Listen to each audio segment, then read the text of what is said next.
Okay, hello everybody. Welcome to Korean Atlanta Mentorship. And in this video, we're going to do two things.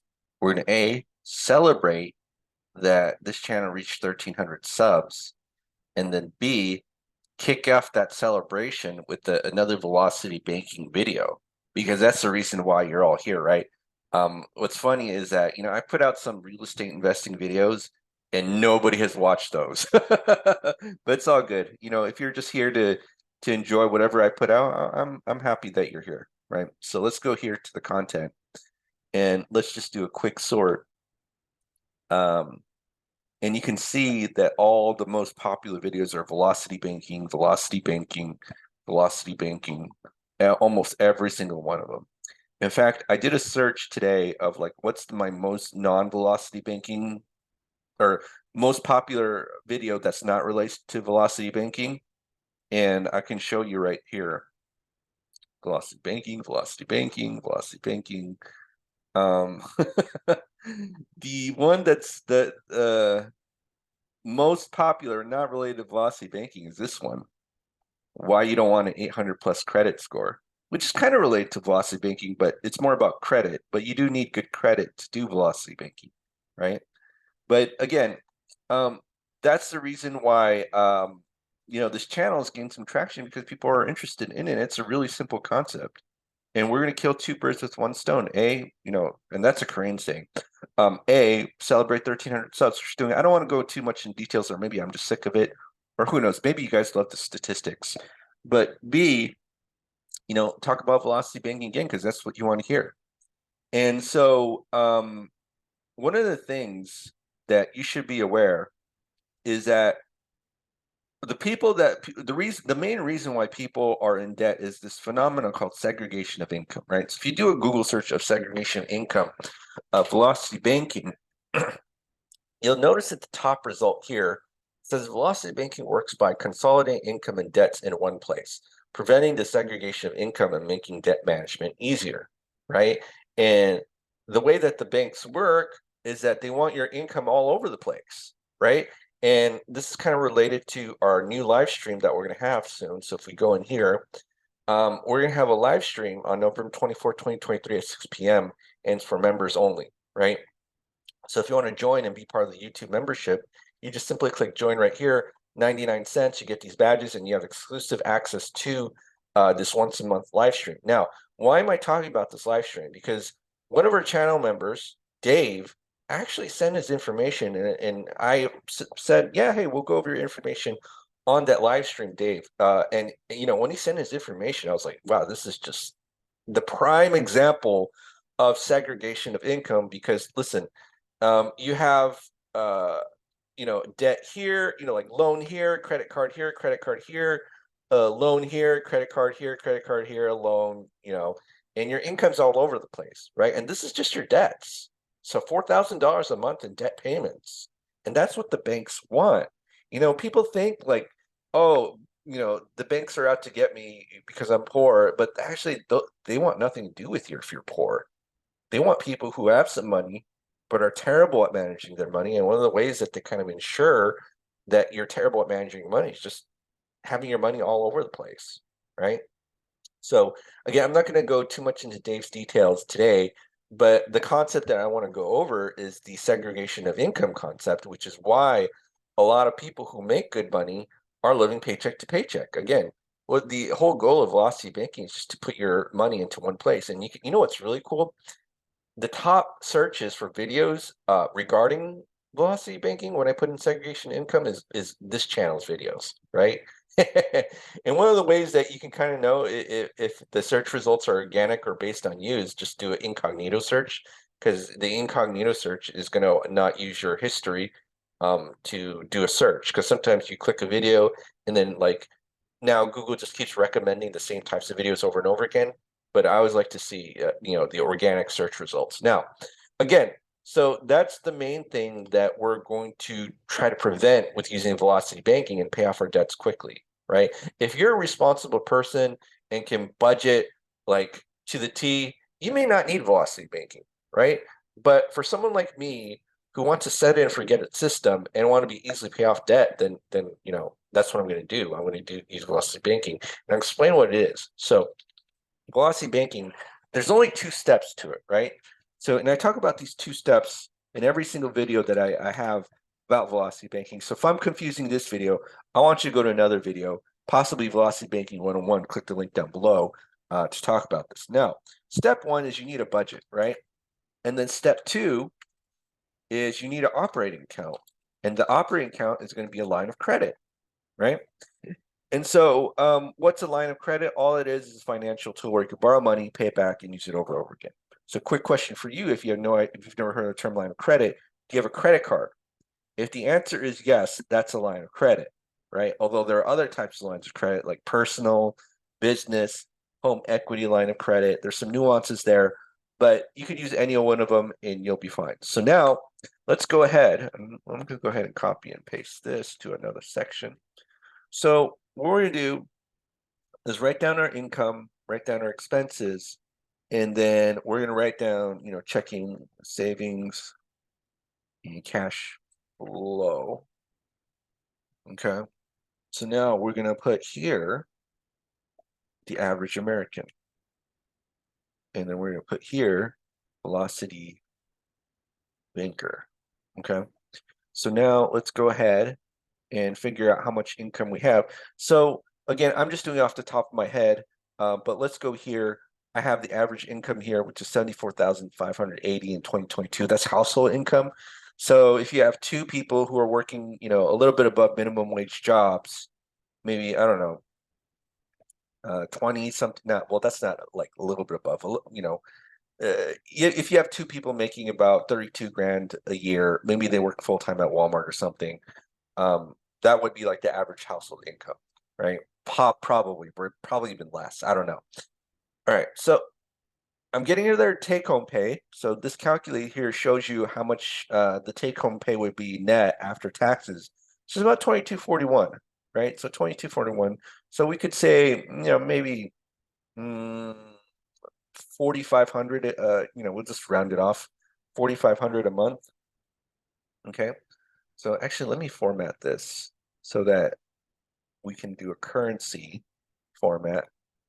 So we'll do currency right here, 4,500 a month.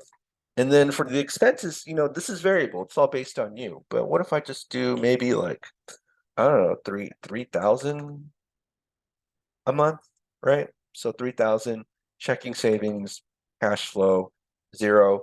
And again, this is different when we talk about cash flow in like the real estate sense. All that is net operating income minus your debt. But it's a little bit different when we talk about velocity banking. The reason why I say it's 0 is because whenever you have checking and savings, and it's just like in the checking and savings doing nothing, that's why that cash flow is considered to be 0. Like if you it's income minus expenses, then in doing it from the traditional real estate sense, then obviously cash flow would just be 1,500. But let's say you have credit card debt that's 20 grand, and you have checking and savings that's 20 grand. Yeah, but that checking and savings is growing at like 0.001%. And the credit card debt is like 20% interest. Then do you really have cash flow, right? So that's why this is just kind of like 0. And other things too. Let's say you stored it up in a 401k, where you don't have access to that money in age 55 and 59 and a half. Are you do you really have cash flow even though it's locked away? Probably not. And this is kind of a way I want you to think about it. It's like stale money if you just have checking and savings, but you have debt at the same time. Okay, so now we got that. So now the next thing that we need to do, and let's go ahead and color code this. So this is going to be green. Green is for money. Red is for expenses. I feel like I'm talking like a kindergarten version of myself. Checking and savings, we'll make that a blue, right? And then we can leave cash flow black. All right, so now what we're going to do is we have to do an expenses, figure out, what our expenses are. So let's go ahead and do that. And what we're going to do we'll just say expense calculation or budgeting. And what we're going to do is make sure that all of our expenses are itemized, line itemized. And this is especially true with debts. You have to line itemize every single debt that you have, because Velocity Banking is more concerned about removing debt. Most of your expenses are probably fixed, although there are things like Netflix and stuff that you can take away, right? You can reduce that maybe like $12 less a month, but debt is like the real wealth killer. And so every debt that we have, so we'll say like debt 1, debt 2, debt 3, right? Every debt that we have to list it, and then maybe we have like rent and other. Okay. So let's just do this, figure out what those debts are. So maybe we have a credit card, and then we could say like, oh, 30% interest, which is kind of realistic. I think I have a few 30% interest credit cards, and maybe a $10,000 balance, and then what else? 300 a month payment, right? Student loan, auto loan, and let me just think about this here. So actually, instead of calling it calculation, we'll call it breakdown. I don't know why I call it calculation. Okay, so basically with our expenses, we have to make sure that whatever is here obviously equals here, right? So student loan, I don't know, I think the average student loan payment is 400 a month. We'll just say 6% interest. And what can we do? Maybe like we'll just say $10,000 balance and 4K a month. Not 4K a month. What are we doing? 400 a month. And then auto loan, 6% interest, and then 13K balance. And we'll say 600 a month. All right. So now let's see if we can get it equal to 3,000. So 300, 400, I'm sorry, 400. And let me go ahead and format this correctly. So 300, 400, 600, right? And so this is 700, 1,300. So 1,300 minus 3,000, we have 1,700 left. But let's just say our rent is 1,000. Okay. So 2,000. So we have $700 in other expenses. So I feel like, no, actually, let's do this. If we have 1,500 in checking and savings, I just feel like this other maybe isn't so realistic. So let's just put another 1,000 here for the other, and we'll just calculate the expenses here with the formula. So be sum of B8, oopsie, B8 to be 12. Okay, so now we'll just calculate this here, equals B2 minus B3. So 1,200 checking savings a month. Not bad, right? So now that we have our budget, let me go ahead and highlight this, make this a little bit spiffier. Now that we have our budget, average American. Now, what's the difference between average American and Velocity Banker? The average American pays things from the checking and savings, right? Checking and savings. Okay. So now we need to select a line of credit. So this will depend on your credit and circumstances in the banks or credit unions that you talk to. But let's figure what's a good, credit line that we can get. Hopefully we can get as much as we can, but maybe we can only get about, I don't know, 15, 10 grand. Sometimes, in my world, that's not that much, right? Because I have over $215,000 in lines of credit that I need to deploy when I have, let's say, a good real estate deal or whatever, or in case of emergencies, right? But for some people, that's not a lot, or that's too much, or I'm sorry, $15,000 in lines of credit is a lot, right? And maybe you have a home equity line of credit where they might give you like 50,000 or 100,000 or 80% of your equity. So now we have to, again, this is based on your personal situation, but what's the credit limit that we can get, right? Actually, let me do this. The interest rate. Okay. So let's just do this. We're gonna, let's say, do 25,000. That's my standard. And again, it might differ for you because for me, this is really easy to get, but for you, it might be really hard, right? So depends on your circumstances and your relationship with the banks, and if you're using, oh, what am I doing here? This shouldn't be currency. This should be percentage. 15% interest rate, right? So we're going to go ahead and do that. And now we have to do is now do the Velocity banking budget, but instead of using our paycheck, or I'm sorry, checking account to pay out our bills and then just leave the rest here, what we're going to do is we're going to have the same income and then re-engineer, redo our expenses so that we're going to use our credit line as our main operating account. So here we have a personal line of credit, 25 grand.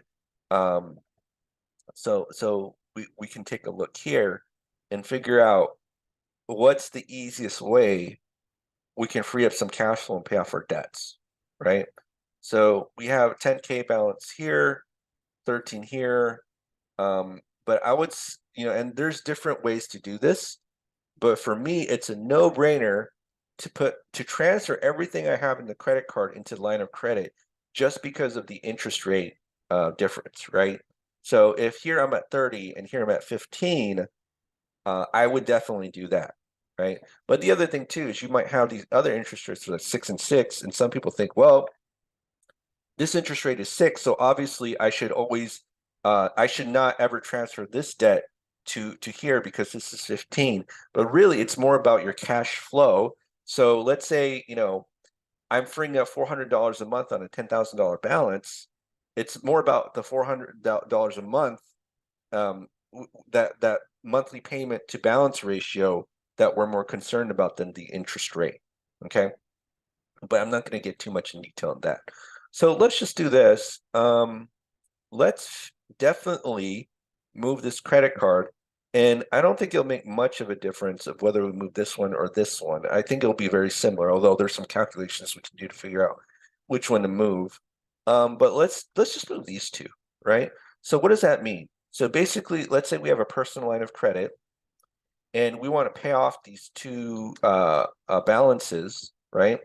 So what we're going to do is, this is essentially a $20,000 balance, is we're going to borrow $20,000 from our line of credit.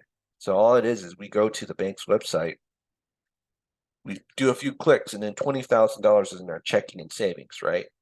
And then this $20,000 is going to be used to pay these off. So the $10,000 balance here, $10,000 balance here. So this is zero, this is zero. And then once we pay it off, this is going to be zero, right? Okay. Other things, the auto loan is still there.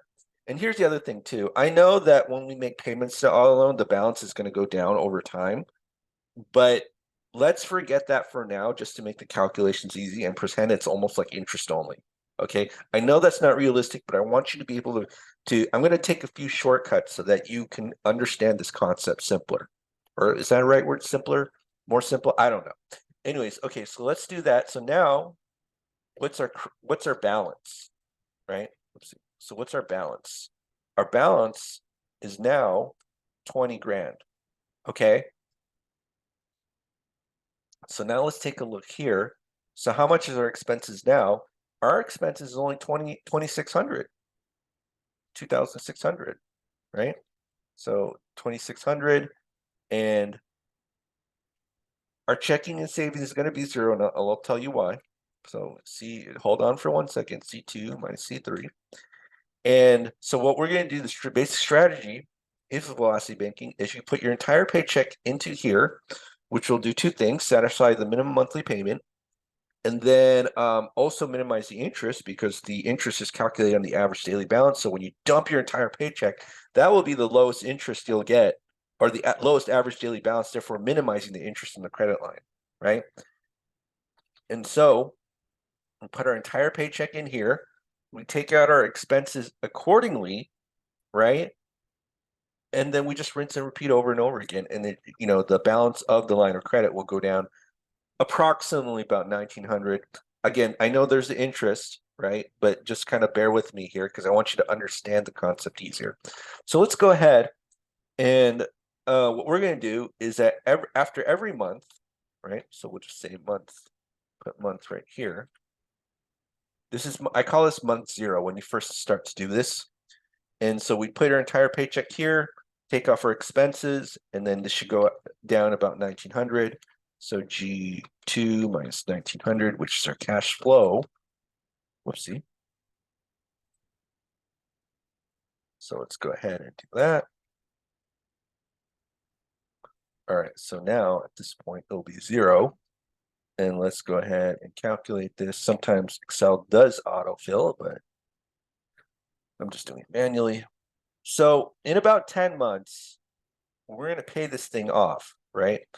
And now let's figure out what the interest paid is. And so we're going to estimate that. It's not exact, because what we're going to do, oopsie, need a paid. Yep. So what happens when you use things live, right? You make spelling mistakes. All right. So now what we're going to do is figure out how much interest we're going to pay for using this $20,000 line of credit balance, right? So the way that we estimate it is we take the previous month's balance, so G2, multiplied by the interest rate, which is 15%, and then you divide by 12. Now, the reason you divide by 12 is because interest rates are quoted annually, and you're trying to get the monthly interest, although it's actually calculated by the average daily balance. So you actually divide by 365 if you're going to do it correctly, and then multiply the number of days that and like the average daily balance multiple than the number of days, but who cares? Good enough is good enough. All right, so now let's go ahead and calculate the interest that we're going to pay for using this line of credit. And we're going to go in here, right? So to pay off $20,000 of debt, it's only going to take us about, how much? I'll say 11 months, right? So about 11 months to pay off this debt. And then we're good.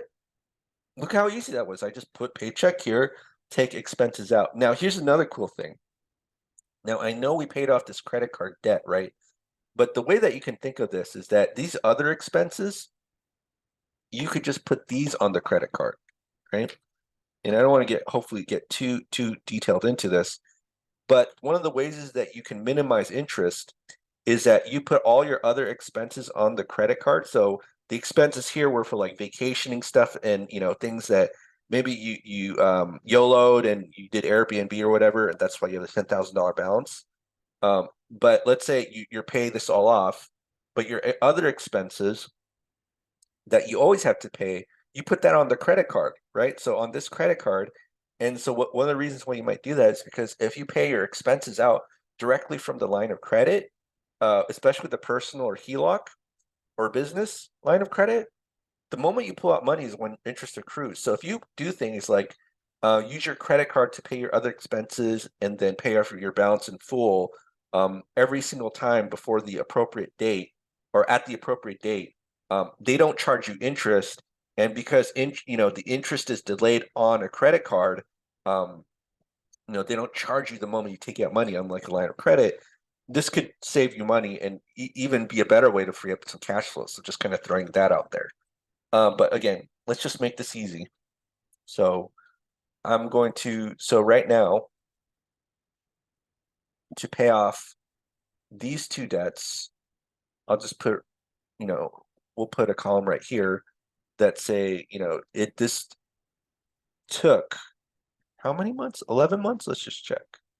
Yeah, we'll say 11 months and 1.4. Yeah, 1.4. in interest, right? So do you know anybody who can pay off $20,000 of debt in less than a year? Right? Not a lot of people. Okay, so now what we're going to do, we'll just copy this here, is now pay off this auto loan, right? So now what we're going to do is transfer this auto loan to here. So this will be 13,000. That's not realistic, right? Because after a year, this should be less, but I'm not going to calculate that just because I'm a little bit lazy. So we're kind of overestimating the time it'll take to pay this off as what you right. So this should be a little bit less. But who cares? We'll just make the math easy. So when we put this here, now this is going to become 0, right? So this is going to become 0, okay? And make sure that only make this consistent formatting wise. Now what's our cash flow? 2,500. So now if we do this, let's do G2 minus 2,500. Bam, bam, bam, bam. Oh my gosh, the BAMs. How long that took? 0, 1, 2, 3, 4, 5. And let's just calculate the interest paid, which is the previous month's or estimated G2 times 0.15 divided by 12. And now we're going to do sum it up. And so this one is definitely going to take us about 5 months to pay off, right? So 5 months and 500 in interest. Okay. So now let's just take a look. So we paid off our debts. And look at that. So now once our debt's paid off, now we're going to have, every month 2,500 extra. And then month 2 will be 5,000. And again, we're not going to be in that situation where it's like, oh, we have 5,000 in checking savings and 5,000 in credit card debt, which is like the worst situation you get, which is the bank swat, because that's how they make their money when you don't pay off their debts too quickly, right? So, okay, now we're debt free, and let's just take a look how long it took us. So, 11 months. So let's just sum this up. So these two debts took 11 months and 1.4 in interest, and this last debt took us 5 months. So we'll say 16 months and 1.9 K or $1,900 dollars in interest. So let's do here.